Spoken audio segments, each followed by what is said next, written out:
Kalau boleh tahu Mbah, panjenengan tadi kan menjelaskan bahwa ruh-ruh itu ada yang sebagian ditawan oleh iblis atau jin.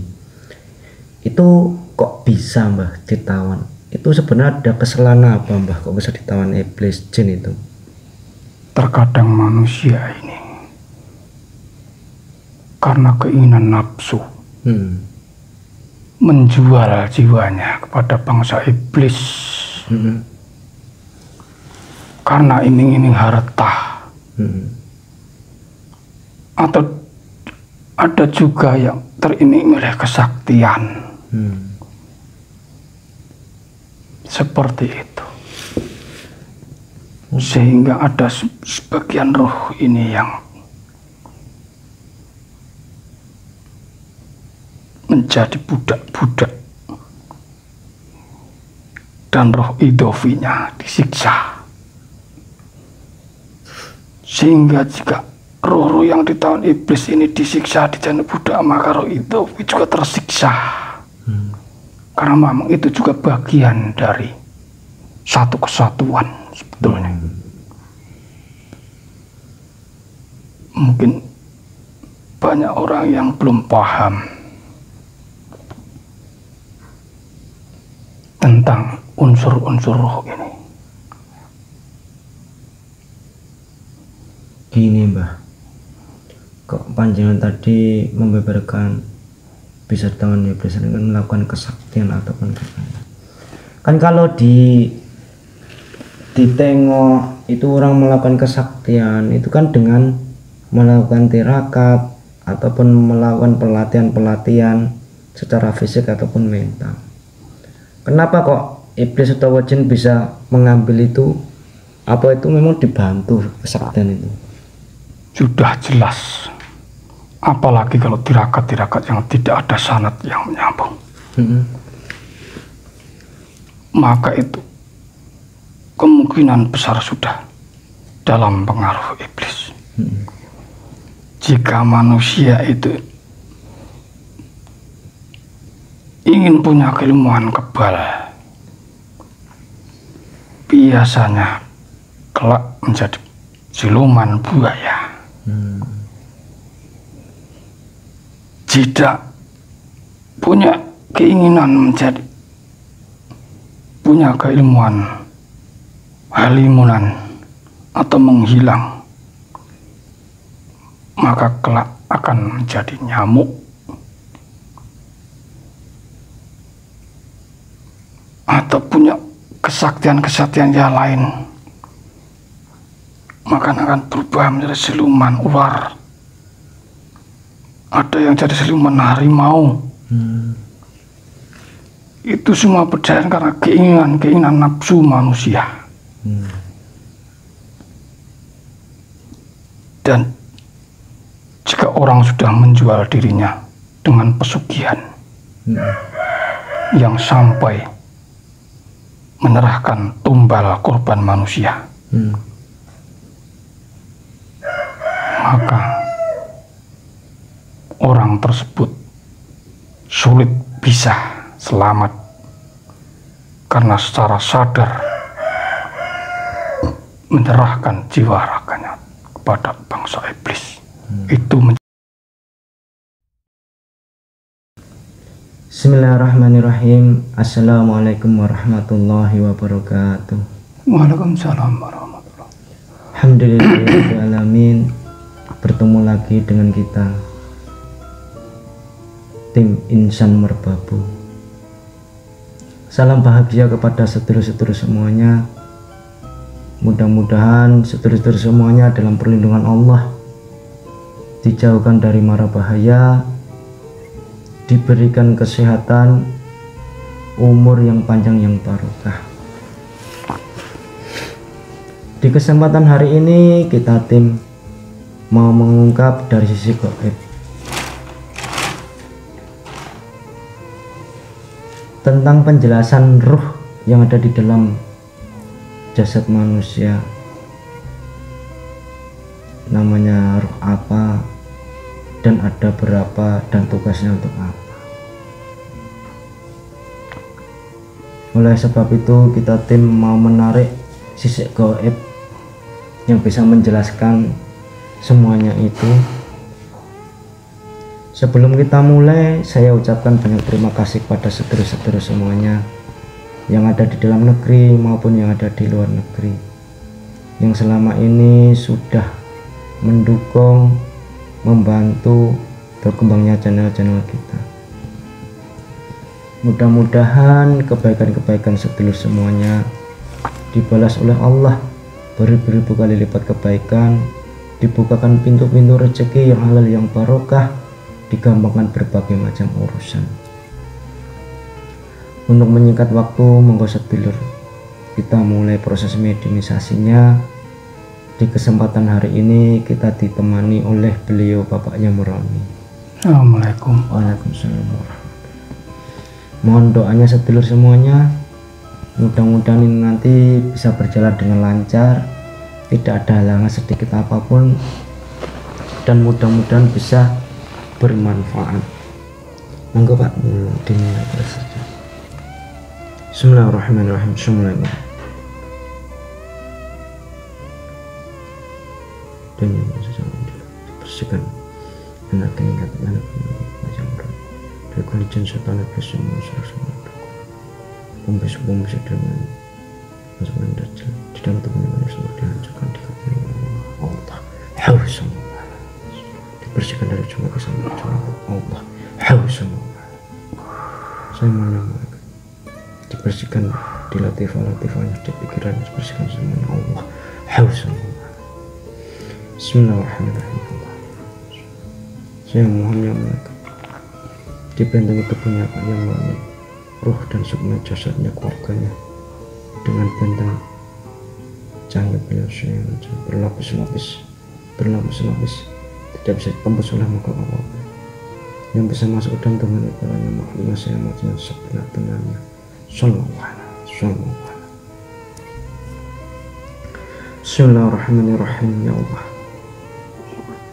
sesuatu gaib yang bisa menjelaskan tentang roh manusia dan beserta tugas-tugasnya. Tertarik yang sebenarnya, yang asli. Jika penyusup otomatis terikat dan langsung dalam berkabin. Sallallahu.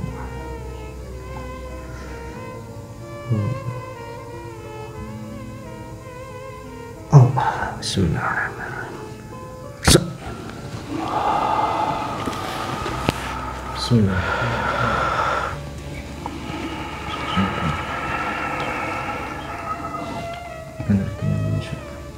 Kita suara terbuka bisa berkomunikasi dengan manusia baik dan benar dengan bahasa Indonesia Allah.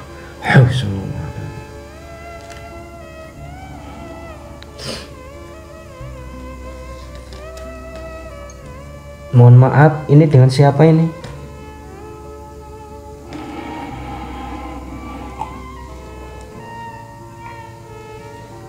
Nama saya Sentiko. Sentiko? Iya. Panjangnya sosok apa? Saya ini gulungan ruh dari Kayangan. Ruh dari Kayangan? Ada tugas apa? Nggih, sebelumnya saya detailkan dulu, Mbah. Iya. Panjenengan sudah muslim? Alhamdulillah sudah menjadi pengikut beliau. Saya cek dulu kebenarannya ya Mbah untuk mengantisipasi dari penyusup nggih. Bismillahirrahmanirrahim. Ya Allah, jika makhluk ini berbohong aku dari Kayangan dan tidak bisa dari kata Allah. Nggih, mohon maaf Mbah. Assalamualaikum warahmatullahi wabarakatuh. Waalaikumsalam warahmatullahi wabarakatuh. Ya, sebelumnya kita ngobrol-ngobrol saya syukuri hidangan dulu ya Mbah ya. Iya. Bismillahirrahmanirrahim. Ya Allah, Sallallahu. Monggo Mbah dinikmati hidangannya. Iya. Saya juga tak rokok Mbah.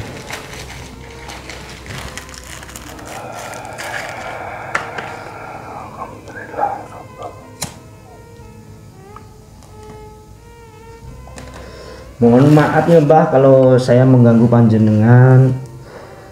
Iya. Panjenengan Saya mau hadir di sini, saya mau bertanya Mbah tentang penjelasan roh di dalam tubuh manusia itu sebenarnya gimana dan ada berapa dan tugasnya untuk apa, mohon dijabarkan Mbah.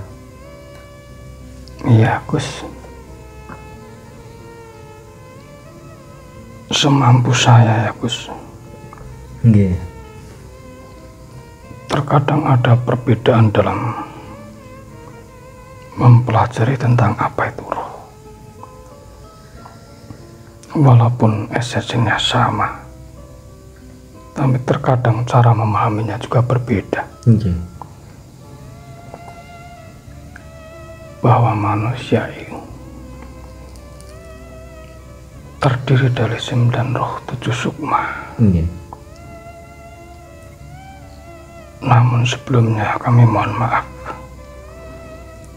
bahwa Tuhan Sang Pencipta berfirman bahwa pengetahuan tentang roh adalah urusan Tuhan. Manusia hanya diberi pengetahuan roh kecuali hanya sedikit. Nggih. Pengetahuan yang sedikit ini menurut ukuran Allah, tapi bagi manusia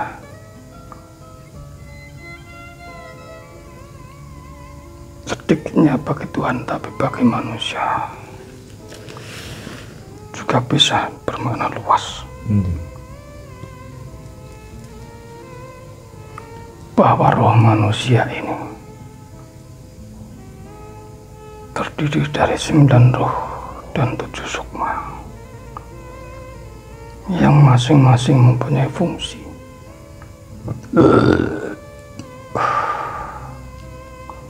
dan peran masing-masing.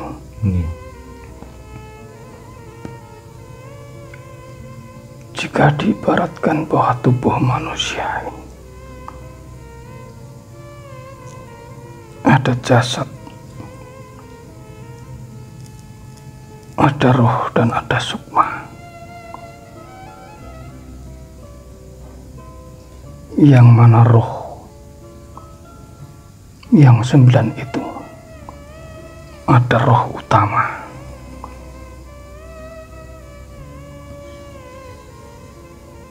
ataupun roh idhofi, roh kehidupan, roh yang membawai roh-roh yang lain. Jika roh idhofi ini keluar, maka jasad itu akan mati, sehingga penopang kehidupan roh utama itu adalah roh idhofi. Kemudian ada lagi roh robbani,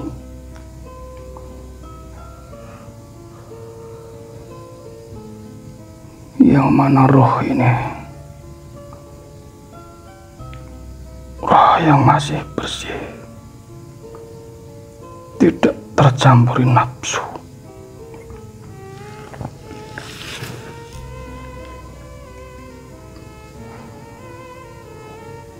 Kemudian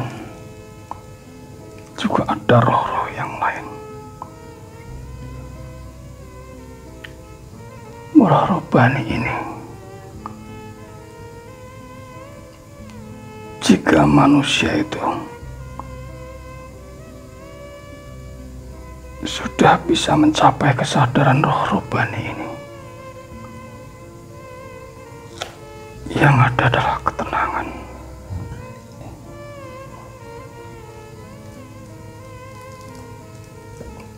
Bisa dikatakan adalah roh puncak spiritual manusia.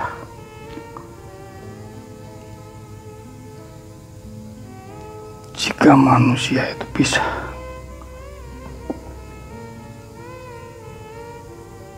mengendalikan seluruh roh-roh atau mematikan roh-roh yang lain, bisa memfanakan diri, maka manusia tersebut akan bisa menjumpai roh rubani ini.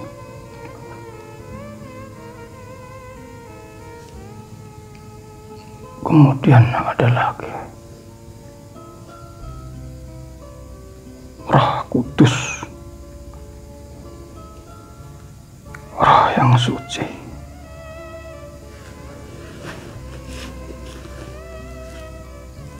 roh yang di sana bersemayam.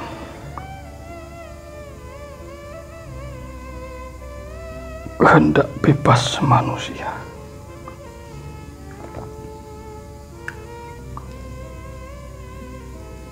Roh Kudus ini, jika manusia bisa mencapai kesadaran Roh Kudus ini, maka orang tersebut punya jiwa pemakluman yang tinggi,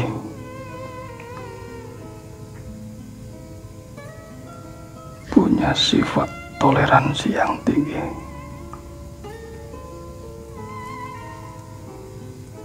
bisa menempatkan diri, tidak terjebak dalam ego, merasa diri paling benar.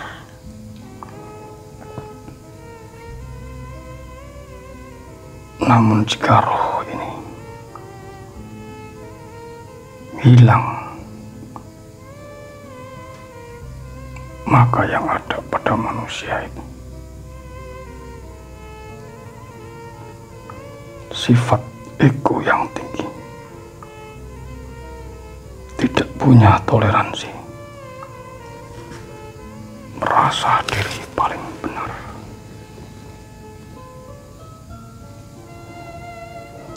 Maka manusia itu harus bisa mencapai kesadaran Roh Kudus ini. Ada juga yang namanya roh rohani,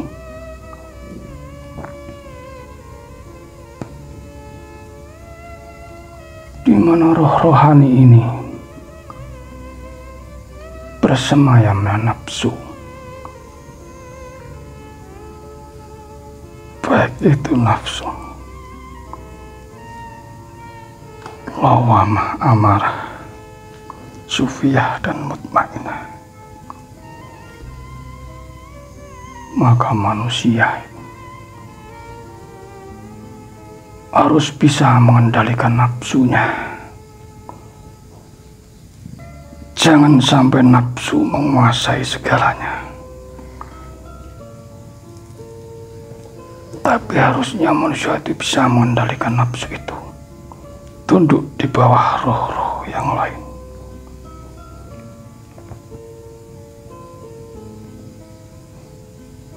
Ada juga roh nurani. Roh nurani ini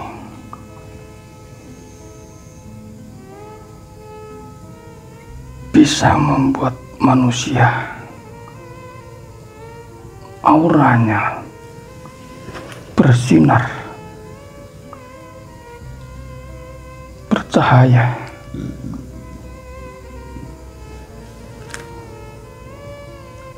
Jika roh nurani ini mati, maka bisa dikatakan manusia itu sudah tidak punya hati nurani. Suka berbuat dolim, kejam,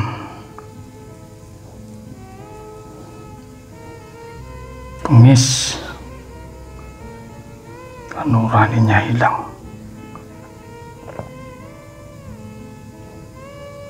Tapi kalau manusia itu bisa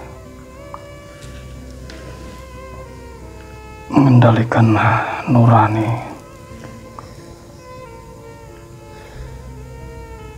maka manusia tersebut akan menjadi manusia yang tenang, bersih, apa yang terjadi, baik itu sedih maupun apapun, kondisi apapun, orang tersebut tetap tenang. Tidak ada rasa khawatir.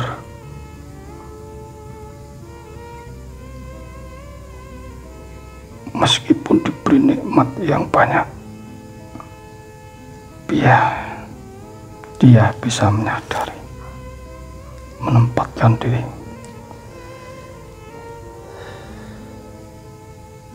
bahwa dia sadar segalanya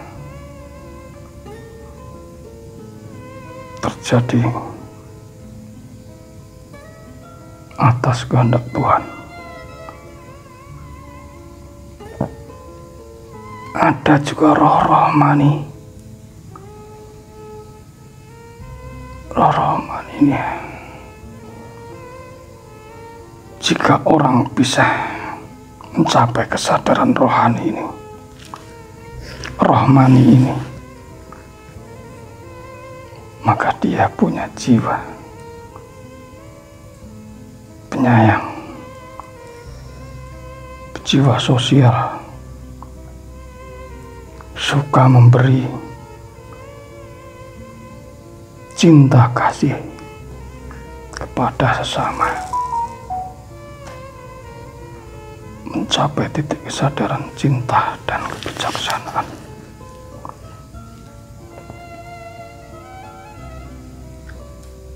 Ada juga roh jasmani.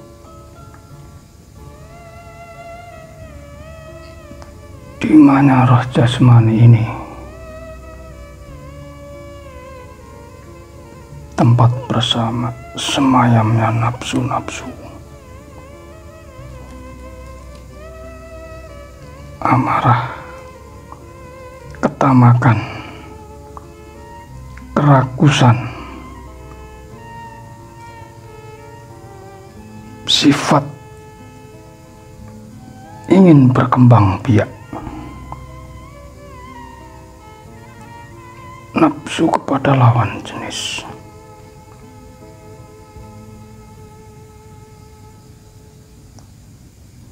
yang bersifat kesenangan duniawi.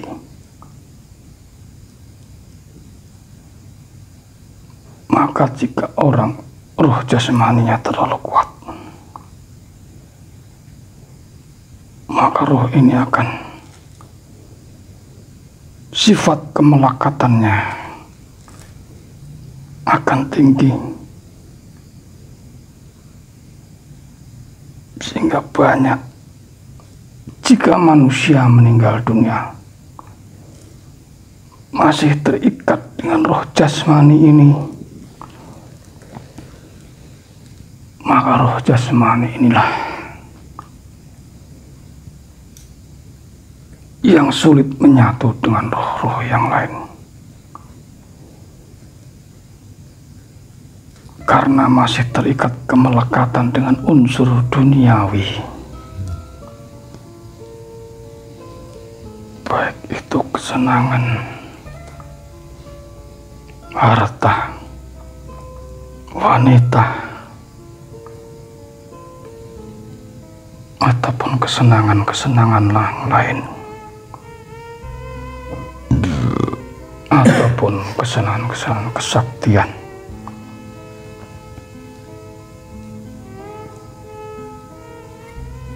Maka kita sebagai manusia harus bisa mengendalikan roh jasmani ini, harus menyadari bahwa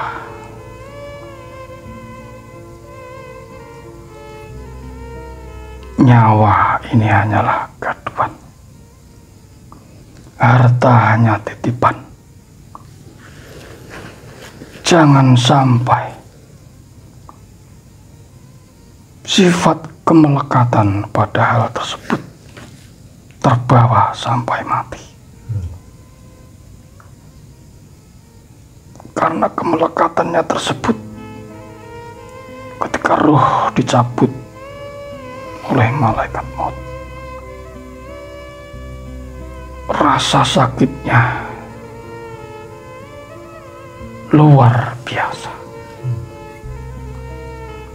karena masih ada kemelekatan roh ini dengan jasad yang bersifat kesenangan duniawi tersebut.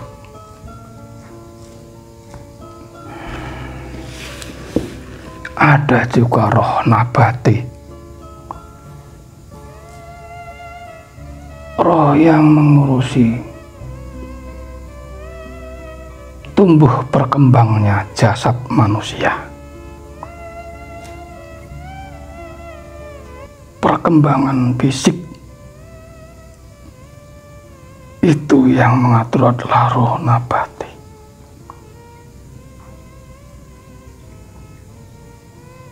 Jika roh nabati ini mati atau kurang sempurna, maka pertumbuhan tubuh ini juga kurang sempurna.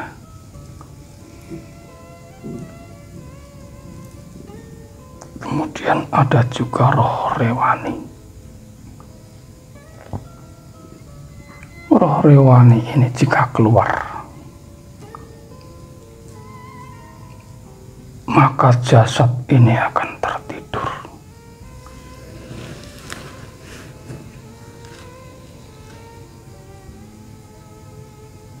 Hingga Allah yang menghendaki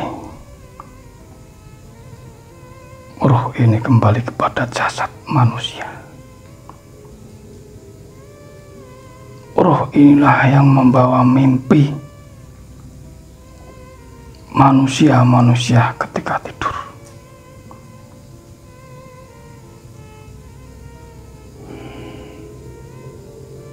Seperti itu. Kalau boleh tahu, Mbah, sebenarnya wujud roh itu seperti apa, Mbah? Kalau boleh tahu. Masing-masing punya ciri khas. Apa seperti jasad yang ditemui? Warna masing-masing. Ada yang putih, ada yang kuning. Bentuknya mirip juga seperti jasad yang ia ikuti. Mungkin seperti itu pembahasan. Mungkin jika ada pembahasan lain tentang roh yang sebetulnya keberadaannya sama, tapi mungkin cara penjabarannya juga berbeda. Nah, itu harus dipahami. Kalau manusia itu meninggal dunia, apakah roh-roh semua itu keluar semua dari jasad manusia, Mbah? Dan apa nanti 9 roh itu dipertanggungjawabkan di hadapan Allah? Roh-roh itu tidak serta-merta langsung menyatu. Jika roh dan sukma ini masih ada sisa-sisa yang ada unsur kemelekatannya dengan unsur duniawi, maka roh-roh ini ada yang tertinggal, atau bahkan ada yang dijadikan budak bangsa iblis sesuai dengan amal perbuatannya manusia. Jadi tidak bisa menyatu dengan roh idofi. Ada roh ataupun sukma yang sesuai dengan kadar amalnya manusia di dunia. Berarti nanti yang dipertanggungjawabkan di hadapan Allah itu hanya satu roh, ya Mbah? Roh idofi itu tadi. Ya, roh idofi. Tapi kelak jika di hari akhir semuanya terjatuh bersama roh idofi, terkadang roh-roh yang gentayangan, sukma-sukma yang gentayangan, terkadang masih butuh pertolongan dari doa-doa manusia dan syafaat para wali. sebab salah dan dosa yang pernah dilakukan. Mungkin karena tidak tahu, ataupun ada yang teraniaya, atau ada yang mungkin karena kesalahan-kesalahan yang lain. Tapi Allah Maha Adil, Allah Maha Bijaksana. Terkadang masih diberi kesempatan lagi memperbaiki diri, untuk menyempurnakan hal-hal yang dulu mungkin ada kesalahan yang belum sempurna. Kalau boleh tahu, Mbah, panjenengan tadi kan menjelaskan bahwa roh-roh itu ada yang sebagian ditawan oleh iblis atau jin. Itu kok bisa, Mbah, ditawan? Itu sebenarnya ada kesalahan apa, Mbah, kok bisa ditawan iblis, jin itu? Terkadang manusia ini karena keinginan nafsu menjual jiwanya kepada bangsa iblis, karena iming-iming harta, atau ada juga yang teriming oleh kesaktian, seperti itu, sehingga ada sebagian roh ini yang menjadi budak-budak, dan roh idofinya disiksa. Sehingga jika roh-roh yang ditawan iblis ini disiksa di jana budak, maka roh idofi juga tersiksa. Karena memang itu juga bagian dari satu kesatuan sebetulnya. Mungkin banyak orang yang belum paham tentang unsur-unsur roh ini. Gini, Mbah, kok panjenengan tadi membeberkan bisa ditawan iblis dengan melakukan kesaktian ataupun kan kalau ditengok itu orang melakukan kesaktian itu kan dengan melakukan tirakat ataupun melakukan pelatihan secara fisik ataupun mental. Kenapa kok iblis atau jin bisa mengambil itu? Apa itu memang dibantu kesaktian itu? Sudah jelas, apalagi kalau tirakat-tirakat yang tidak ada sanad yang menyambung. Maka itu kemungkinan besar sudah dalam pengaruh iblis. Jika manusia itu ingin punya keilmuan kebal, biasanya kelak menjadi siluman buaya.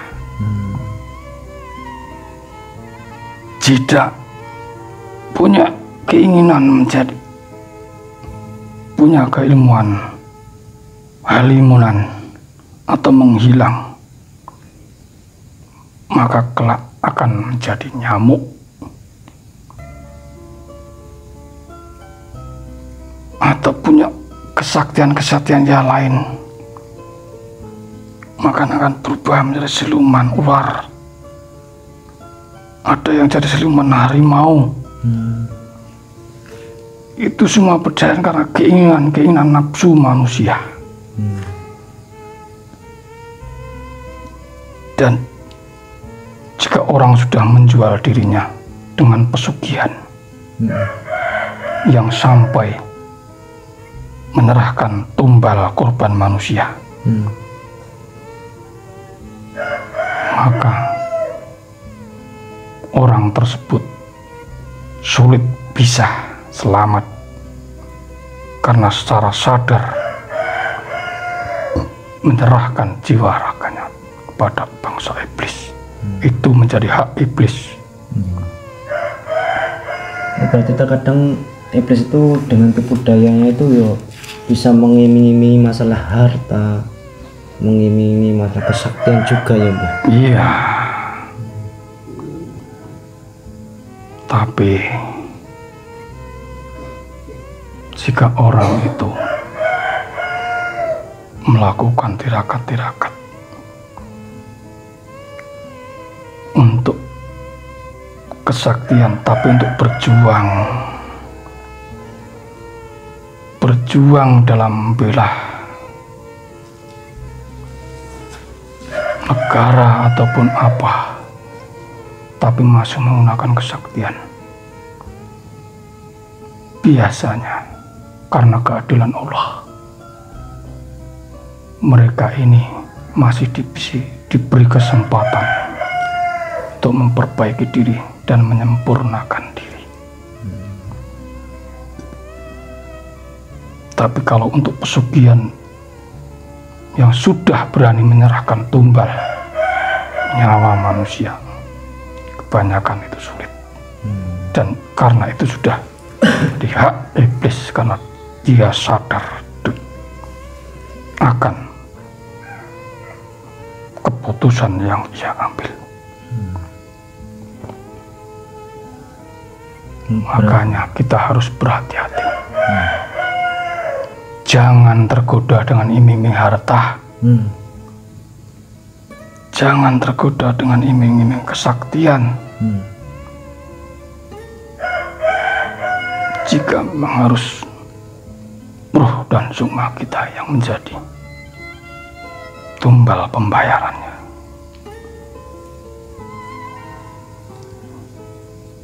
Seperti itu. Matur nuwun ya Mbah. Terima kasih atas pembeberannya, mudah-mudahan bisa menambah wawasan dan pengetahuan ya Mbah. Panjenengan monggo undur diri, lanjutkan tugasnya Mbah. Jika kami banyak kekurangan kesalahan, mohon maaf yang sebesar-besarnya Mbah. Kami mohon maaf jika memang ada kesalahan dan kekurangan. Sama-sama Mbah. Kebenaran mutlak milik Allah. Kami mohon maaf.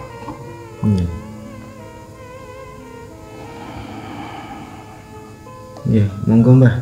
Keluar dengan halus, berstafet negatifnya diambil semuanya Mbah, dibawa semuanya Mbah. Ya. Assalamualaikum warahmatullahi wabarakatuh. Waalaikumsalam warahmatullahi wabarakatuh. Sekian pemirsa, dialog kita dengan sosok gaib yang mengaku ruh dari kayangan. Beliau tadi menceritakan bahwa di dalam jasad manusia itu ada 9 ruh, dan 9 ruh dalam jasad manusia itu punya tugas masing-masing dan saling bersinambungan, terikat dengan salah satu ruh pokok, yaitu ruh idofi. Kami tekankan sedulur semuanya, jangan 100% percaya apa yang dikatakan sosok gaib ini tadi. Ambil saja sisi positifnya, mudah-mudahan bisa menambah wawasan, pengetahuan, lebih-lebihnya semakin iman dan takwa kepada Allah. Kami tim mohon undur diri, jika banyak kekurangan kesalahan mohon maaf yang sebesar-besarnya. Bila taufik wal hidayah. Assalamualaikum warahmatullahi wabarakatuh. Waalaikumsalam warahmatullahi wabarakatuh.